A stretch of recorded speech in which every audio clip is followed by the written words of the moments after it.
Otvorio sam još jedan kanal. Da, i koji si... Šarklo. Kao klošar, šarklo. Da, to sam vidio, to je mnogo dobro. Na kom streamuješ? Napravio sam, da, logo kao klošar.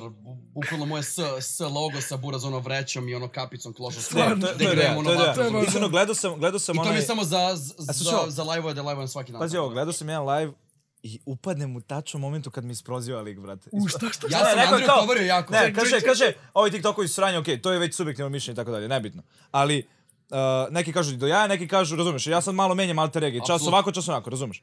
Ali, i upadnem tačno u jednom momentu i spamujem u live-u. Volim te šarke. I ljudi krenu da pišu. Ljudi mi pišu, evo ga, vaj. I on ne veruje, brate. I taguju, ja u fazonu kao buraz, zašto bi vaj random došao na moj live, kao šta radi lik buraz u 9 uveče, bleje na mom live-u. I on kaže, kako mi se sviđa Andriji način kako se odbrani. Ne možeš ništa da mu kažeš, rekao je volim ti. Samo rekao volim ti, šta njemu da kažem, ti si debil, i on mi opet napiše volim te. Ja opet kažem ti si debil, i on opet volim te. Šta mu kaže?